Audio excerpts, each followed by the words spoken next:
প্রত্যেকেই চায় একটু রোগা হব। এখন এটা একটা বেশ ট্রেন্ডি, এটা সবাই চাইছে। তাই অনেকের মধ্যপ্রদেশটা বেশি, অনেকের আবার কারোর মাংসটা বেশি হয়ে যাচ্ছে শরীরে, ওয়েট গেইন হয়ে যাচ্ছে। তাই প্রত্যেকেই চাইছে একটু ফিটফাট হব, বেশ ভালো লাগবে।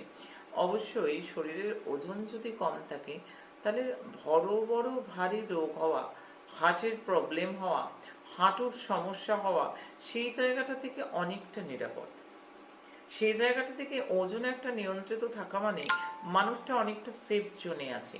তাই আমার যে স্বপ্নে পাওয়া ওষুধ, মা রূপময়ী ওয়েট লস যে জুস এবং যে বটি আমি তৈরি করি, যেটা তারা সিদ্ধেশ্বরী মহারানীজির মন্ত্র সম্পুটিত এবং ভৈরব বাবার মন্ত্র সম্পুটিত, এত মানুষ যেটাতে ভালো আছে।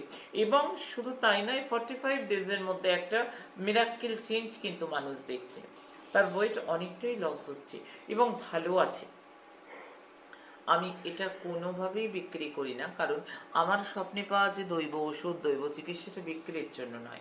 ওই ঘরের মায়েদের যেমন বাজার এনে দিলে, বেটা বেটিরা যখন বাজার এনে দেয়, মা রেঁধে দেয়, আমি তো তোমাদের পাতানো নয়, বানানো নয়, জন্ম জন্মান্তরের মা। আয়োজন এনে দিলে আমি বানিয়ে দিই। এত ক্ষমতা নেই আশ্রমে সবাইকে আয়োজন দিয়ে বানায়, আয়োজন এনে দিলে আমি বানিয়ে দিই প্রত্যেকের জন্য। জয়।